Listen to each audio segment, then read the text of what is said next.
Utol ni Carlos Yulo, nagwagi ng ginto, Angelica Yulo ang swerte sa mga atletang anak. Nagwagi ng gold medal ang nakababatang kapatid ni Carlos Yulo na si Carl Eldro sa 3rd JRC Stars Artistic Gymnastics Championships 2024 sa Bangkok, Thailand.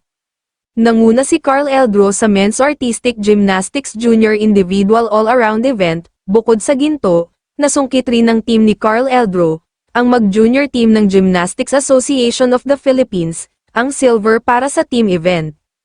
Samantala, saad ng concerned netizens sa comment section ay congratulations Eldro, ipagpatuloy mo lang yan para magkaroon ka rin ng sariling pangalan at mapagtagumpayan mo yan, huwag lang lalaki ang ulo at huwag mong kalilimutan ang iyong mga magulang lalo na ang iyong ina at mahalin mo sila dahil ang anak na nagmamahal sa mga magulang ay pinagpapala ng Diyos. Sana wag mong tularan ang kuya mo sa ginawa niya sa inyong ina. Congrats, huwag ka lang magkaka-girlfriend na may kulay ang buhok, delikado.